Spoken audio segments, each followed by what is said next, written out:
નમસ્કાર દર્શક મિત્રો, આપ જોઈ રહ્યા છો આજકા ભારત ન્યૂઝ। હારીજના જમણપુરા દારૂના અડ્ડા બંધ કરાવવા પૂર્વ મંત્રી દિલીપ ઠાકોર મેદાનમાં પોલીસને કરી કડક રજૂઆત। હારીજ ખાતે ઠાકોર સમાજના સામાજિક બંધારણ અને વ્યસન મુક્તિના મુદ્દે એક મહત્વની બેઠક યોજાઈ હતી। આ બેઠકમાં જમણપુરા ગામમાં ચાલતા દારૂ દૂષણને નાબૂદ કરવા માટે ભાજપના વરિષ્ઠ નેતા અને પૂર્વ કેબિનેટ મંત્રી દિલીપ ઠાકોર આક્રમક વલણ અપનાવ્યું છે।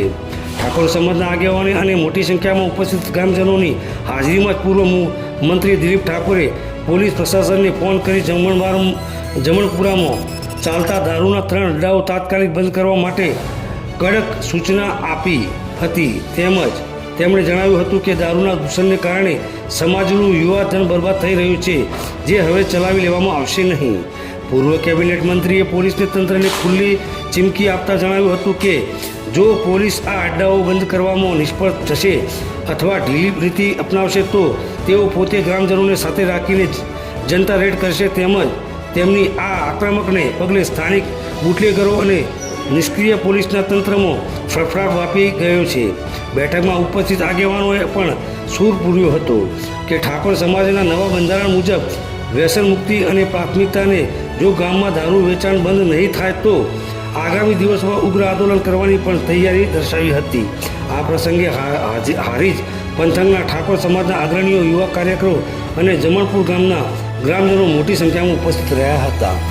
Reporter Iqbal Shah, Aajka Bharat news, Patan. Meeting મળી તેમાં સમાજના ગામના તમામ કુટુંબો હાજર છે। આજે અમે સદારામ બાપુની સાક્ષીએ અને અમારી કુળદેવીની સાક્ષીએ પ્રતિજ્ઞા કરીએ છીએ કે સમાજે જે બંધારણ બનાવ્યું છે તે બંધારણનું અમે પાલન કરશું અને અમારું કુટુંબ અને અમારો સમાજની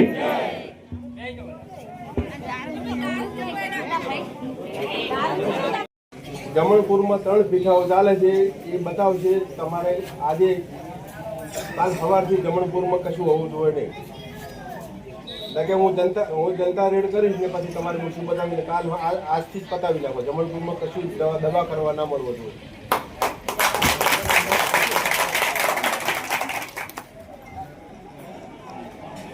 અહીંયા આપણે વચ્ચે